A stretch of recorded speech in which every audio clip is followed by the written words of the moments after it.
Right now, of course, we're dealing with a lot of the unknown. No one really knows what lies ahead of us. But I will tell you one thing, as an industry, we will get through this and we will come out the other end of this. On behalf of the board of directors and our staff, I want everyone to know that we appreciate your membership and that we're here for you as an association to provide you any resources or help that we can along the way. Today we have a couple of our speakers on. I'd like to introduce, we have Dan Durnan, who's the CEO of the Pennsylvania Builders Association, John Sakatic, who's the president of the Pennsylvania Builders Association, Rob Matuka, did I say that correctly, Rob? Okay, he's the AVP of the Labor Safety and Health at National Association of Home Builders, and Kelly Boyson, who's the owner of Alternative HR. And with that, I'm going to turn it over to Melissa. All right, everyone. I just wanted to let the group know we are recording this session, so we are able to share it with members who could not attend. So there will be access to this afterwards. As everybody, I've said this, as everybody's entering, you are on mute, and we ask that everybody keep themselves muted as each of the speakers are talking today, just to help cut down on background noises and so forth. I can control it from my end as well. So if I start to hear some noises and notice somebody's not muted, I might go in and mute you just to cut back on the feedback there. We will have, each speaker is going to have about 10 minutes to speak today on their information. And then we will open it up at the end for questions.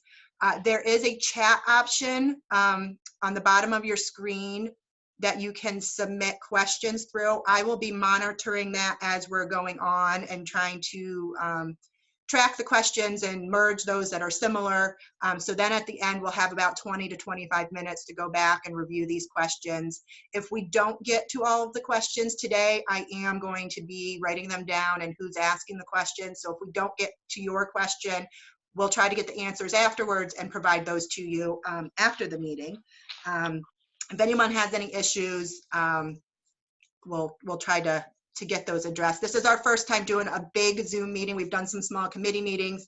So if everyone could just bear with us, but I think we're all getting used to this. We'll go ahead. Okay, Dan, if you want to speak now, and John, and you have 10 minutes to kind of go over the current information that you have. Yeah. So we don't keep everybody on the line. I'm just going to assume you're all aware of the efforts we've made on the legislative side, which unfortunately have not been ultimately successful yet. But we haven't surrendered there, even though we have every signal that that's not going to be a viable avenue going forward. The second piece that I believe you should all be aware of is that the governor shifted from his original May 8 open for construction to May 1. And then that's where everything got, if possible, even more confusing.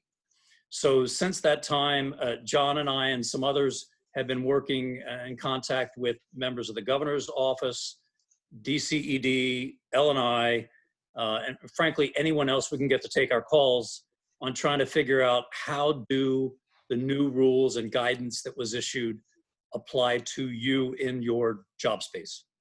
So those of you who've read the document, there's a 4-page guidance document that the governor's office issued that you'll, if you looked at it, you'll know there's only one short paragraph directly addressed to residential construction, which was deeply disappointing to us following conversations we'd had indicating there might be more. Melissa, thank you for telling us this is recording, because that will keep me from saying naughty things about certain members of the administration. In any event, we really did have great hopes that that guidance was going to be more helpful both to you and to allow you to perhaps do more than it appears you may be able to do. In any event, we're still pursuing trying to get some of the things we want to see in the FAQ documents, which have been promised before the May 1 open. Here it is, 3 days ahead. We've still got nothing, and they're not telling us when that's going to be issued. So we're hopeful we'll find something there. Those of you who've been through the guidance and FAQ in the prior round with the exemptions and stuff know that that is far from the be-all and end-all of our questions or answers. but every little bit we can drag out of them, that's what we're working on. So with that, I'm going to hand it over to the president and let him address a few of our kind of large loose ends we're dealing with in terms of the guidance. Thank you, Dan. Notice how I grabbed the mic quickly to stick you with the cruddy stuff at the end. You could have taken up 9 minutes and left me with one. I would have been fine. The biggest thing we've come into is the workforce. If you read the guidance, we are allowed no more than 4 per job site. The problem is job site is not a defined term in the guidance document or anywhere else that we can find. So that leads itself to a number of questions. The positive news is that we did get written understanding from the governor's office that the 4 is interior only, it does not pertain to the exterior. So our concern was originally that you could not have guys putting siding on while the electrician is still wiring on the inside. And that they have come out and even underlined the word interior in some of our answers that they have provided us. So from an exterior standpoint, when you get into site work, if you're doing a new development or you have guys doing paving, you have landscapers out there, siding crews, roofing crews, they're not restricted to the 4-person maximum. They can pretty much run full so long as they're complying with social distance and the other COVID requirements that you'll hear from shortly. One of the questions that we had asked was, there are times that, especially when you have larger houses, that a crew size of 4 is inadequate to do the job properly and or safely. For example, hanging drywall in a larger house with an abundance of 2-story or volume ceiling spaces. And the governor's office came back to us with the answer is 4. That the document says no more than 4, it's no more than 4 on the interior. So we have been pursuing that, but we don't anticipate any assistance on that one. In the commercial side, commercial is a sliding scale. They're allowed 4 people for the first 2,000 square feet, and then an additional unit or additional worker for every 500 square feet. We asked for parity. Their response was no, not at this time. So we're still stuck at 4. We've asked about what happens when you go from red to yellow and yellow to green. Do we have an allotment of additional workers as restrictions are eased? And so far, the answer is still 4. Yeah, so Dan is working, he's working on his side to try to figure out how that's going on.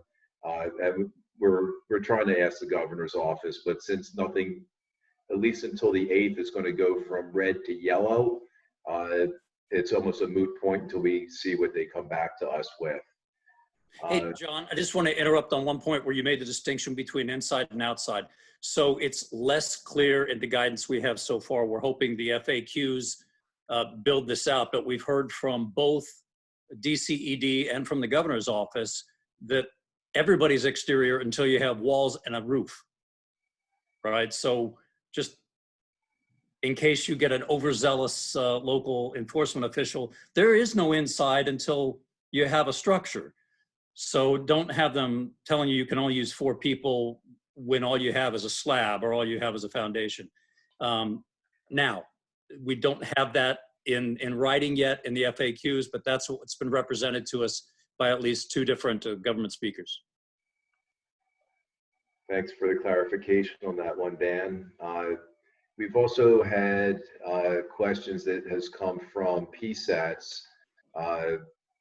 The township supervisors had put out that they had guidance from the governor's office that the construction startup is only for currently permitted job sites or structures. We have gotten, again, from the governor's office that it does not say that in the guidance document. It's all construction. So you may have some people try to tell you that you're not open for anything new. According to the guidance document, yes, you are. But that comes with a caveat that there's language in here that says,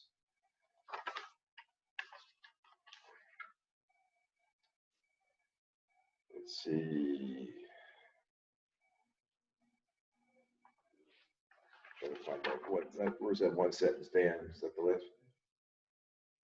There's a sentence in here relative to here it is. John, it's under the policy section. Oh, there it is, under policy. With you, it's, Yeah, the last or one. in front of you. Says- It's page 1 at the bottom.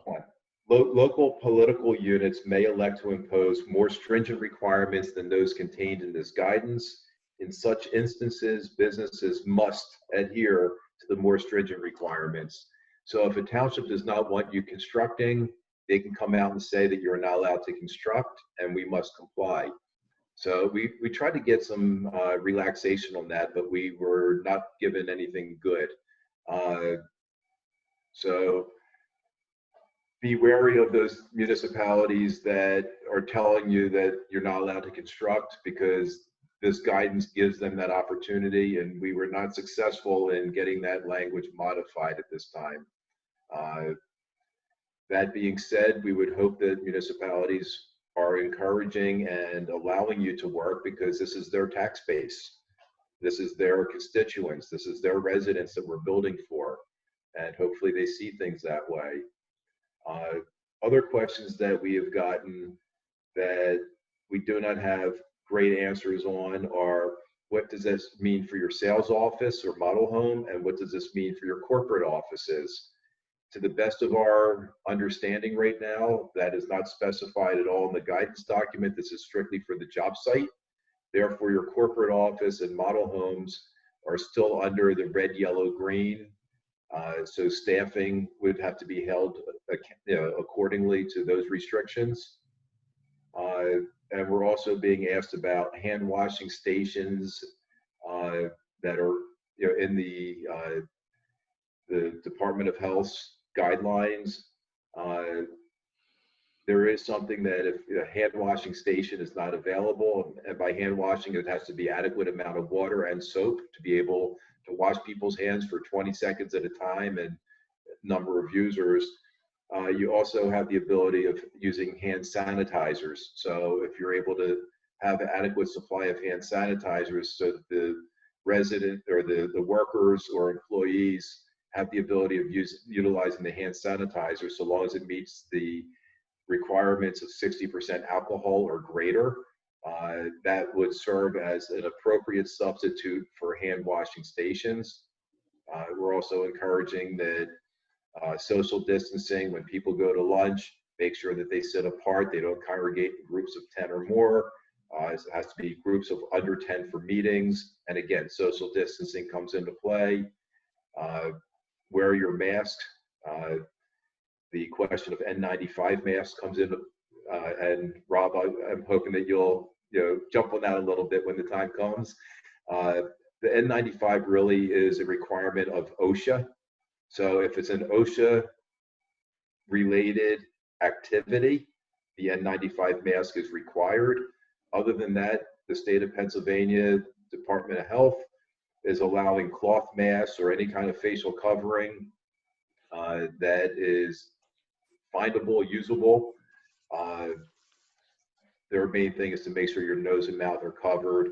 And if you read their guidance document, which I encourage you to do, you will see that the mask may not always have to be worn, especially if you're in the house working by yourself. You may not need to wear it. But again, read the documents that are referenced in the guidance. You'll see in the guidance document, there's areas that are underlined, and that'll take you to a link to those specific documents for reference purpose. We are encouraging everybody to follow the letter of how these documents are written and being interpreted. You're able to do whatever you want as your own business, make your own decisions. But PBA is asking you to follow as close as you possibly can. The Department of Health has also put forth a wonderful little document here that's a compliance complaint form, and your neighbors who don't want you building or think that you're going to kill the whole world by building can put this stuff in anonymously and accuse you of these little checklist items. So know who your neighbors are. Understand that, you know, some people might not want you there. Be very critical of how you're running your operation. And again, I know Rob will go into a lot of this stuff, but compliance is our #1 thing right now. It's for the safety of the Pennsylvanians, those people working for you, and the people living near you. But we still have to be able to make sure that we can get our jobs done properly. And with that, I will pass it on to whoever's next.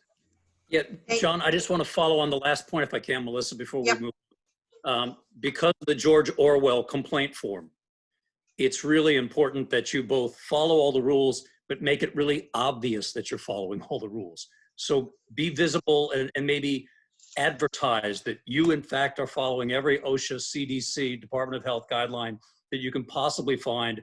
Make sure your residents, your neighbors, whoever you're working around knows that you're doing your best to follow all the rules.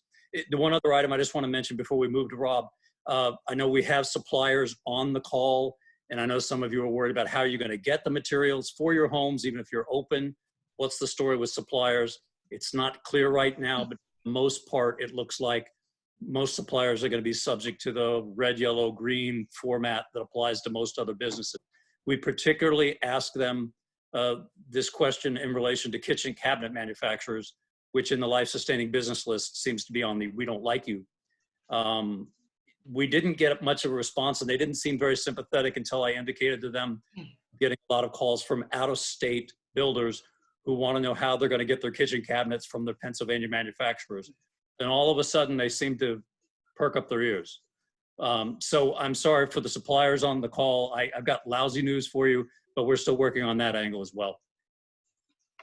Thanks, Dan and John. We are going to move on to Rob from the National Association. I do want to let everybody remind you, if you have a question as we're going and listening to everybody, please submit your questions through the chat option. We only have one question so far, which was slightly answered already, but we'll go back to it.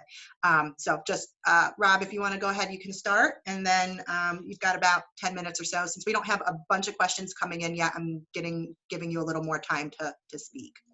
All right, sure. I appreciate you all inviting me to come out and speak today. John did such a fantastic job with covering most of the safety requirements. I think you were spot on there. I'm going to take a little bit different angle. NAHB has been dealing with this issue now since I guess the beginning of March. So we have a little bit of experience, and we were able to come together very quickly. As you all know, NAHB has a long history of putting together materials for workplace safety, whether that's fall protection, ladder safety, trenching and excavation. So when this new issue came up, we were able to respond very quickly. And one of the things that I do want to talk about in a little bit of detail is really the coronavirus preparedness response plan for construction. Not only did NAHB develop this, we came together with the entire construction industry very quickly to really set the stage and really change the narrative in terms of how we can work safely. And this plan really is the basic steps that every employer need to take in order to make sure that folks are safe on the job site. We just revised this material just at the end of last week and just got it posted. Today's Tuesday, right? So we just got it posted yesterday to the NAHB website. This material is available in English and Spanish, fully customizable for really what's happening in your state. And I had a chance to take a look at the order, and obviously there's some things that concern me from a safety perspective. Number one is the 4-person crew size. It's interesting because if you look at the CDC, they're saying mass gatherings is 10 or less. And that's sort of what we've been talking about, keep your gatherings less than 10. And so that was actually somewhat surprising. And Dan, maybe you and I can talk a little bit through some of the safety issues, and maybe we can provide some support to you all to see if we can actually get that number raised that's in line with the CDC. But that being said, it's critically important, I think, for you all, especially you're starting back up work this coming week, is to have and implement a plan to deal with coronavirus. And this plan really should describe, how to prevent worker exposures from coronavirus, the protective measures that should be taken on the job site, and clearly there's some already spelled out in the order, the personal protective equipment and work practice controls that should be used, how to clean and disinfect, what are those procedures, and what to do if a worker becomes sick. Like I said, all of this is actually already in our written plan that you all need to just take and adapt to what is specific to your state. And I can tell you there's a couple of things in here that are state specific. Obviously, it's the four-person limit on any job site. Also identifying a pandemic safety officer. Really, I think that that's the owner, the superintendent, the foreman. I think that that actually can be easily incorporated into our program. Specifically, the hand wash stations. We specifically state in our plan, either have a hand wash station or use hand sanitizer with at least 60% alcohol, which John talked about. It said actually you have to have you have to have a hand washing station, and I've been around construction long enough that oftentimes that's sometimes difficult depending on what stage of construction that you're in. I didn't see where it actually said you can use hand sanitizer. We're saying you can use either or because they're effective, and that's exactly what the CDC recommendations are as well. I think that two of the more difficult things is, one is social distancing. Yes, I think for certain trades and certain tasks, yes, you can stay within 6 feet apart. However, what do you do when you need to come within 6 feet? I think that's where you have to have a face covered. And I believe that construction requires everybody on the job site to have a face covering. If you'd have told me a month ago that, Rob, when you go to the grocery store, you're going to need a face covering, face mask, I would have said, no, you're crazy. But really, if you think about it, this is where we're going right now. And I think it's for the foreseeable future. We were out on a job site just last week, and I was really surprised. Every worker on the job site had already was already using a face cover. It was mandated in our county whenever you're going to certain areas, restaurants to pick up food, you're going to the grocery store, you're going to the pharmacy. But these guys on this job site had already adopted full face covering. So we've sort of covered sort of what's in the plan and how you can actually use this. NAHB has a number of other safety resources I think you all should really take advantage of. One is our job site checklist, which actually takes this detailed plan that's, I think, 17 or 18 pages right now. But what we're already talking about is already written in this plan, and it's, like I said, it's fully customizable for everybody across the board, whether you're in Pennsylvania, Washington State, California. You can really adapt this, and it's meant to be adapted for your local conditions. So we've got this checklist as well that walks you through everything that's in that program, and it's something you can actually take on the job site and make sure that folks are using the safe protocols, the safety practices out there that are being recommended in the plan, as well as in your state order as well. We also have a toolbox talk. I'm not sure if anybody participated in the safety stand down that we did 2 weeks ago. We suggested that even if states who were not operating, that they participate in the stand down, because we knew at some point they were all going to come back online, and all this information was going to be useful and needed sort of moving forward for the foreseeable future. We also have really a job site poster. This is basically the 10 most important practices, from staying home if you're sick, to washing your hands, to wearing a face covering, that could be placed on your job sites. That's just yet another reminder for everybody that is actually on the job site to understand exactly what they're supposed to be doing. And one final resource that we're having coming out, hopefully by the end of this week, we had a quick turnaround time. NAHB has a series of video toolbox talks, from safe driving to how to deal with heat stress to fall protection and ladder safety. We're putting together a COVID-19 job site safety video toolbox talk, which will be about 4 minutes. It's going to be in English and Spanish, that I think will be very useful for all of the members throughout the country, and also obviously in your area as well. Just one other thing about this plan. It's good to actually have a plan, but owners, managers, supervisors, superintendents, what do you do with this program? It's really critical that this really you're leading from the top, that the owners, the managers, and supervisors really take this plan and have some buy-in, and making sure that they're following all the safe practices, really leading by example.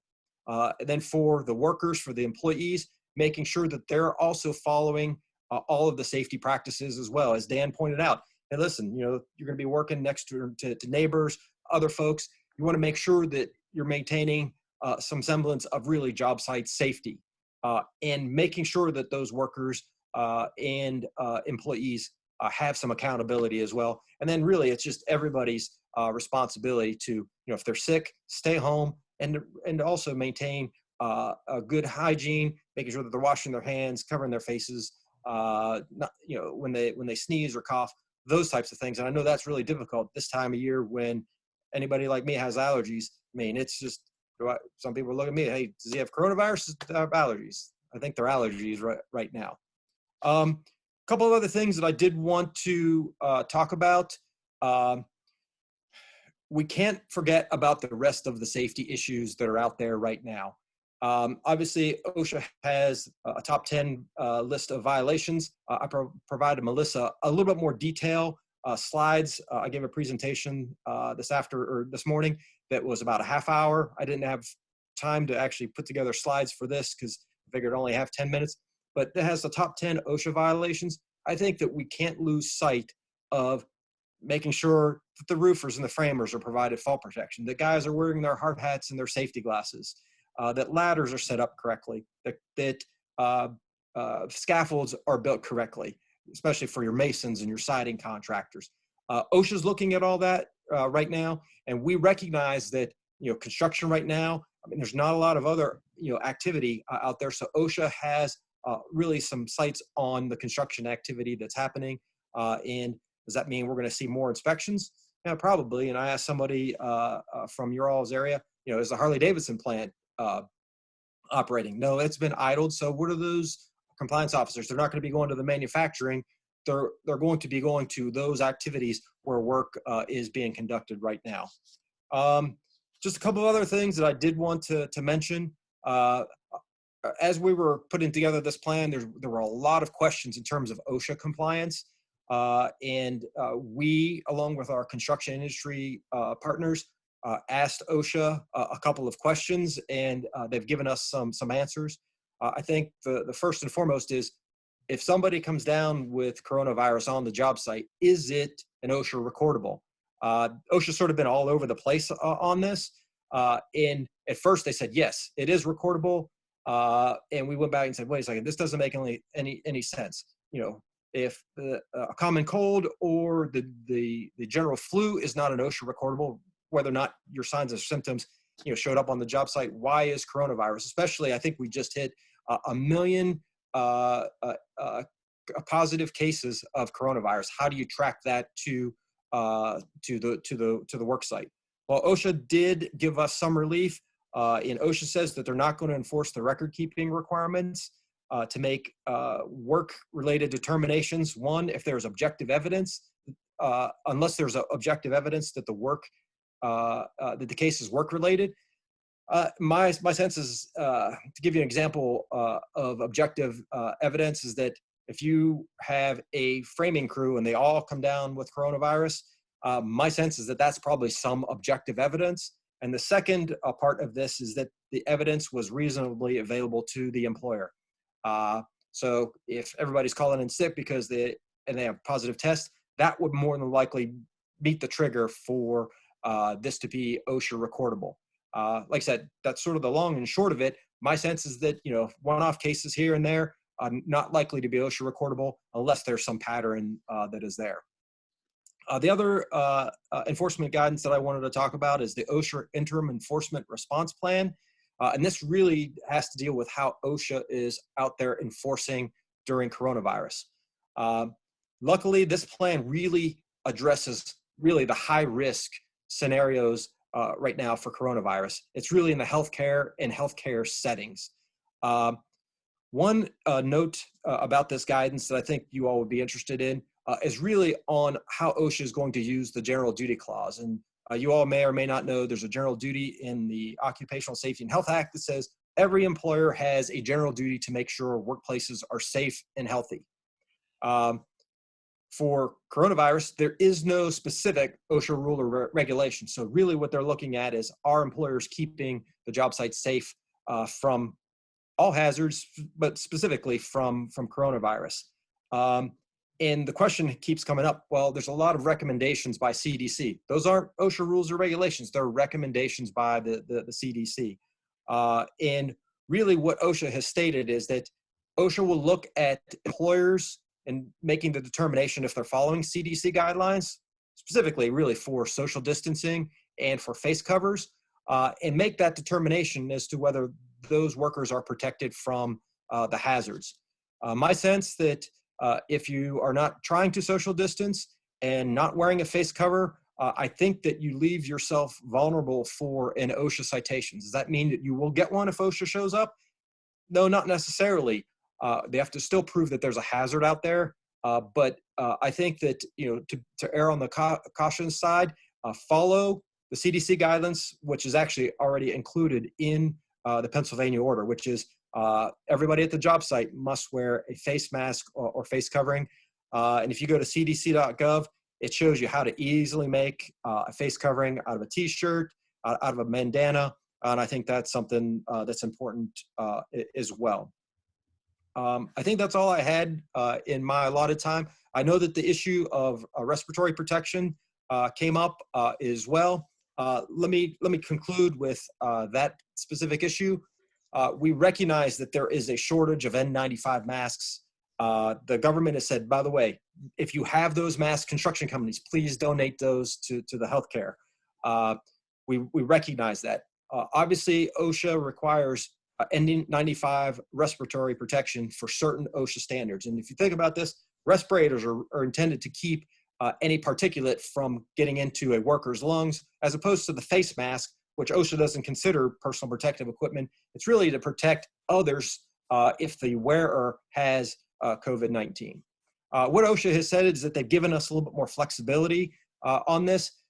First and foremost, they want employers to really look at their engineering and work practice controls to see if there's a way to minimize dust so you wouldn't need a respiratory protection. And those engineering controls could be, if you're trying to comply with the silica standard, if you're cutting, you cut wet. Another option could be some type of dust collection system to really minimize that dust getting into the air. OSHA, secondly, says, all right, well, if you can't use engineering or work practice controls, look at other types of respiratory protection that could be provide greater protection for workers. N95 is probably the lowest type of respirator that provides the least amount of protection. Still protects the workers, but you also have half-face elastomeric. You also have full-face respirators. Unfortunately, that second recommendation from OSHA is a little bit hollow, just for the fact that you can't even find those respirators either. So once you do engineering, work practice controls, look for other respiratory protection, which is very difficult to find.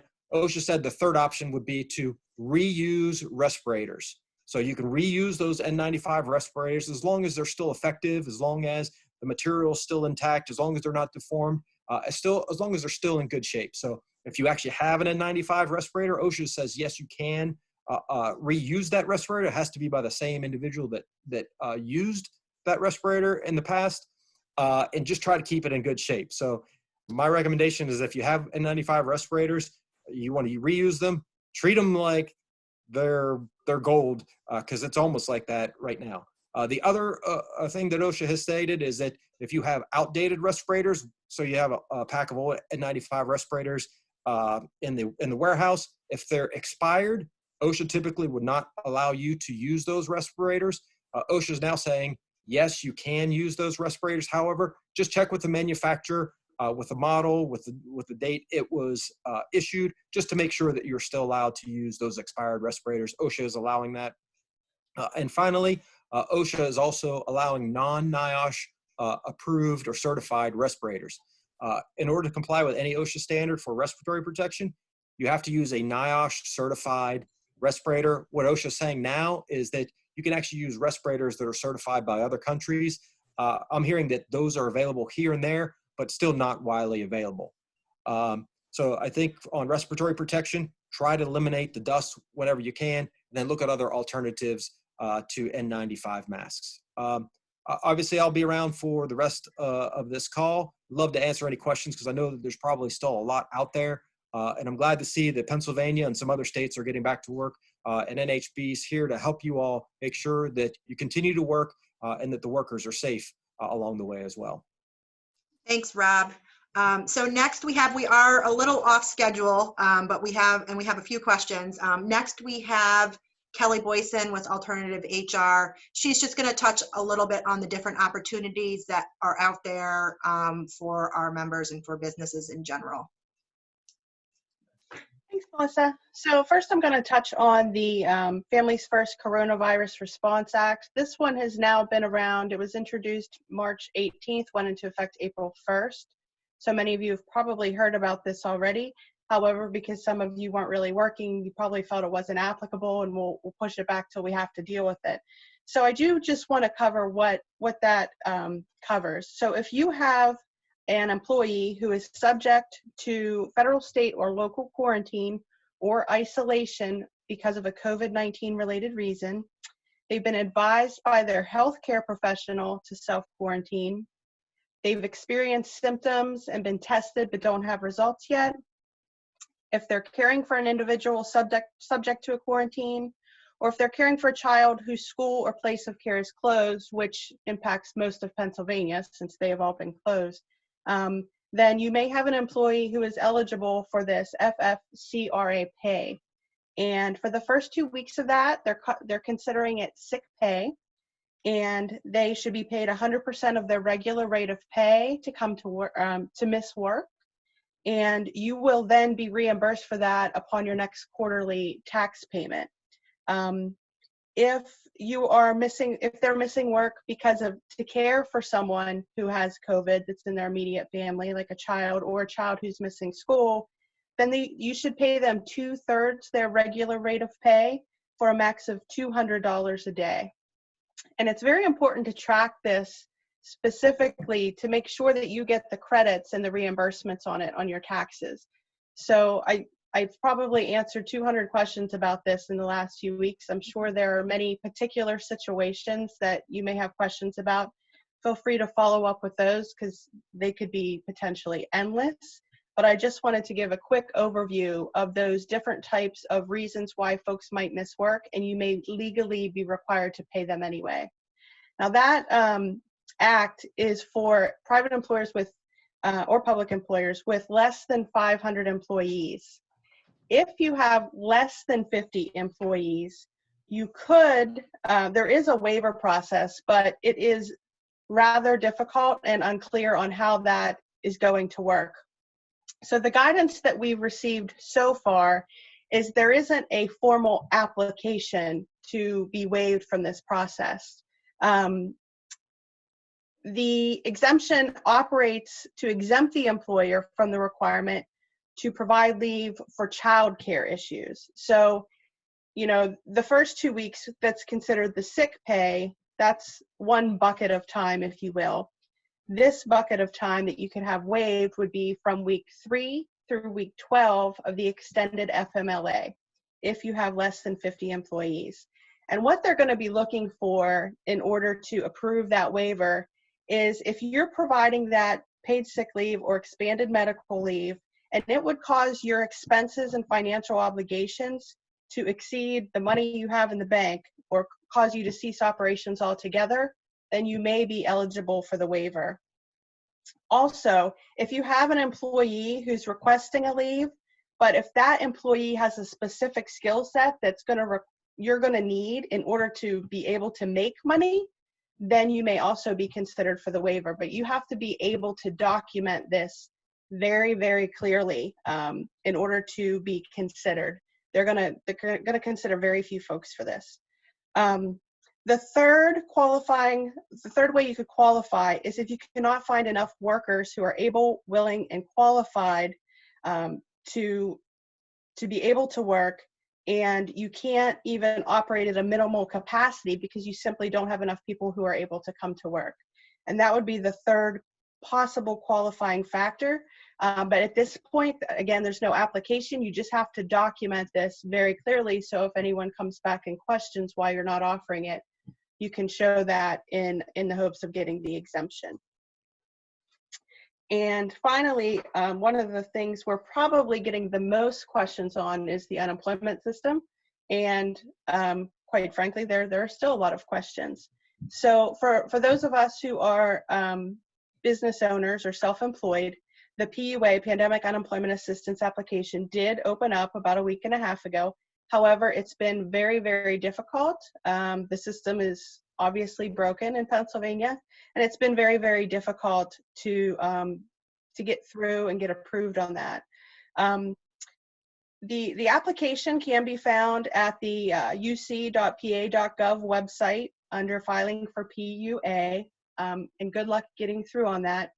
But the Office of Unemployment, they acknowledged that they were having issues with their website, and they've advised that individuals who receive a message that they are not eligible to file an unemployment insurance claim on the system after they got to the part where they entered their Social Security number, that they should wait a few days and try again.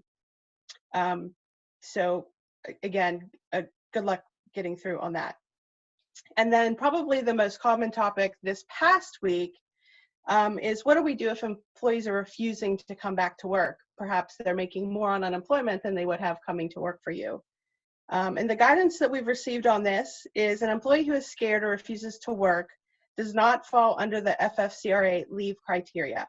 So if you're able to provide remote-based work, that would be the best option. However, if working remotely is not feasible, and assuming your company is taking all the preventative measures the employee could utilize, then they should be coming to work, even if they're scared. If they refuse to work, when you finally get the unemployment forms in the mail, several weeks from now, I'm sure, you can document on there that work was available to them, all the preventive measures were being taken, and they still refuse to come to work.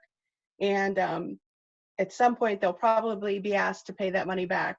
Will they be able to? Who knows? What they're telling us right now is that these bump in unemployment costs are not going to be pushed back to the employers to raise their unemployment rates. I'm not sure how that's going to work, but that's what they're telling us at this point. So the employee could still attempt to apply for unemployment because they're scared to come to work. However, the guidance is that eventually they're going to be denied it and supposed to pay that money back. The guidance really is just saying, to work to support them as reasonably as you can so that you don't negatively impact the business. But at this point, each family situation is going to be different, and all we can do is take them on a case-by-case basis to figure out what might be best for each employee. And so that's the feedback we have on that. Thank you, Kelly. I appreciate everybody that has participated today. I do have a few questions to go over that were submitted, and you can still submit questions through the chat. So the one question we had is related to the reporting under the COVID-19 compliance complaint form, and if this, is there any information or input on clarifying what the fines or the wordings would look like? What's the punishment look like if there is a complaint filed against a company that is going back to work? I don't know if I can give you an exact answer on that, but if you look on the governor's website under enforcement, there is a series of guidelines on there, and I guess each enforcement agency, whether it's a state police, a local police, Department of Health, may look at that scale as to what they can do differently. But I would refer back to the governor's website and look under the enforcement of their response teams and use your judgment based upon that. We haven't heard, other than maybe one claim that we heard recently, that there was actually a fine levied. Most of it's a slap on the wrist and tell the people to back off and go home, that they're not complying. But I can't give you, a true answer as to what that would be. Okay.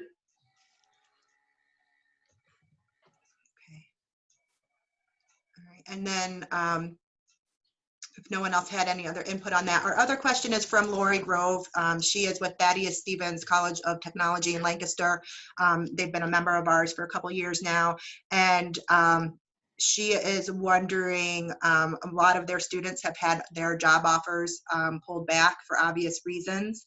And is there any feel on what the need for new talent will be once everything is back up and fully operating?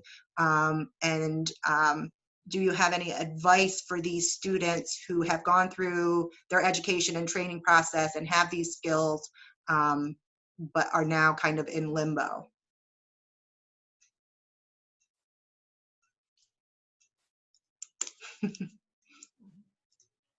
No thoughts? In the grand silence, I'll just venture forth as if I had answers. The sad fact, Lori, is I think, like so many things, we don't really have any idea going forward. And if you listen to what the economists are saying, and if we actually have a V-shaped recovery, I would give those students a lot of hope that in the near future, they're going to have those jobs, or many jobs will be coming back, because we know there was a shortage of skilled labor and trades before this all hit. The longer we're in this trough, I think, bluntly, those students are going to have to be realistic, because you're going to see people like all those who have dialed into this call who are going to be more and more reticent to add staff that they're at risk of laying off or furloughing in the very near future. So what I would encourage those students, if they were my kids, is take a job, any job, take the job that is offered to you and demonstrate to employers that you're willing to work under the circumstances, even if it's not in your skilled area. But, in all honesty, I think every student's situation and every employer situation is almost going to be different as we muddle through this grand fiasco affecting all of us. Thanks. And Lori also did post, and I think this goes out to everybody on the call, all the other members. She just said that as an educational institution, what can they do for our members to help? So I have contact information for several of the staff at the school.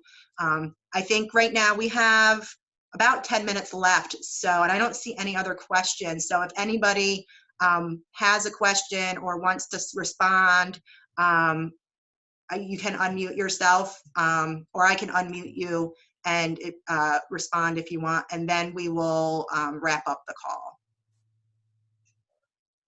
Kelly, I have one question from a member. If they were approved for the PPP loan, do they have to accept the full amount? Can they take partial of that, or do they have to accept the full amount? I believe they could take partial. Okay. Yeah, I haven't actually seen any approval paperwork myself, but I do believe they could take partial. And I would add to Lori, for those students, that what we're seeing is a lot of the older folks in the workplaces are the ones who are considered to be higher risk, and a lot of them simply aren't comfortable coming back to work, even if they can. So there may be a little more hope than some might think for some of the younger generation workers who are just now getting out there, because they're less likely to have conditions that make them high risk. So there may be some hope. I can honestly say I've also gotten some questions about, can I use this opportunity to get rid of some dead weight? So there's that. Yeah, Lori, I'm going to jump in relative to the PPP question as well. And I saw Mark's response, which I agree with. I know in our company, when we got our funding, as we're going through, we're looking at, there's a couple of our, the companies that we're involved with that are going to be short of what the loan amount was for. And these are opportunities to maybe be a little bit creative, since the money's available to you. If you underutilized, you could pay back, like Mark was saying, with no problem. But we've had one employee who's retiring, and we're accelerating the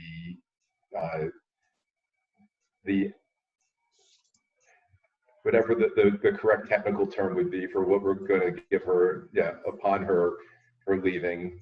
She's with us for 30 plus years. So we're going to be prepaying some of her retirement benefit, if I can call it that, because it picks up some of the shortfall within the company that she was attributed to within our payroll. And we do quarterly reimbursements for one of our employees that instead of doing quarterly, we're going to do monthly, because again, that makes up the deficit. So the money's there to use so long as you use it appropriately. You can't go out and use it for entertaining and things of that nature, but if you can use it appropriately, there might be ways of being creative and still legit, and take advantage of it before you worry about paying back the shortfall. Mhm. Okay, I don't see any other questions through the chat. Okay. Right With that, so if you think of anyone thinks of questions when this is over, and you kind of just think of some, just feel free to email the staff and we will get you those answers. I'd like right now to turn it over to Nick Sable, who's the president of the York Builders Association, to do some wrap-up comments. Thank you, Lori. I just want to thank John, Daniel, and Rob and Kelly from State and National, and everybody behind the scenes. They've been doing a great job for our association and myself with all the questions that I had. I spent a lot of time on it for the members, but you guys made it a lot easier for everybody. And for the members that are on, the office staff is creating job site safety documents, which you will see emails out today and tomorrow, and respond back to them. Let them know if you want them in paper version or media version, and you will be able to pick them up on Wednesday from 2 to 4 outside the Builders Association, or Friday from 10 to 2. And if there's any changes on that, just watch your emails. And another word of encouragement, there is some more money out there for the PPP loans. If anybody didn't apply for it, I recommend you do. Some people are scared. They think it's hard. Some of it is a little bit of paperwork, but it is worth the while, and get on it right away, because it will definitely help you survive with everybody else. Like Lori said, if anybody has any questions or any concerns, feel free to reach out to us. We're here for our members, and that's what we're here for. Thank you again.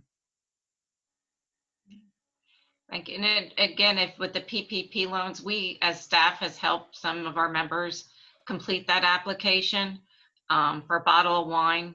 We're glad to help. So you get the loan. So it does work out really well. And it is a pretty simple process. So if you need any help, please reach out to us on that. Okay. Thanks again, everybody. Have a Thank great you. day. I wanted to add real quick too, some of the documents that Rob talked about with the National Association are pieces that we've pulled together for what Nick was talking about.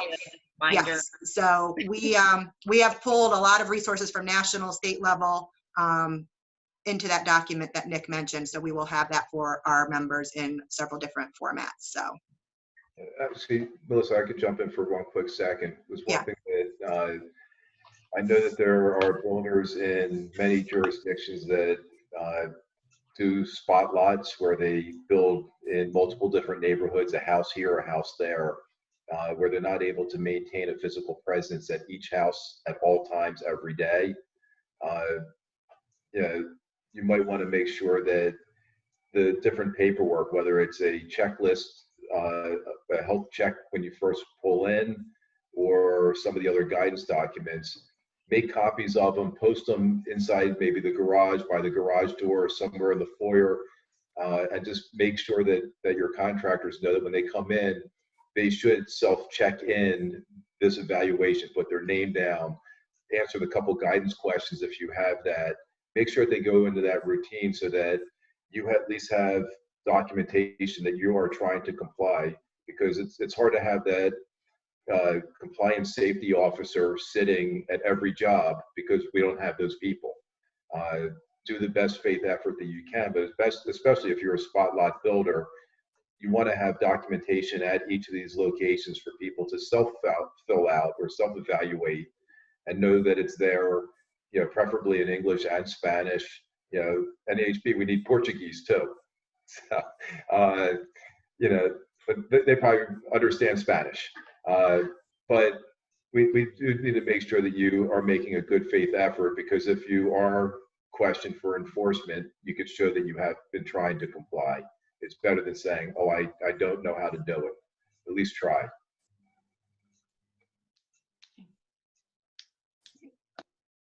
All right, everyone, if there's no further questions, we're going to wrap this up. Thank you, everybody, for participating, and we will hopefully see you soon. Lori, did you have something else? Yes, just one thing, Carmen. Yes, those documents will be available to download. So we will send you the link, and they are customizable. So, All right. was it for any more? Okay, well, that's everything, and good luck, everyone, and stay well. Thanks again. Thank you.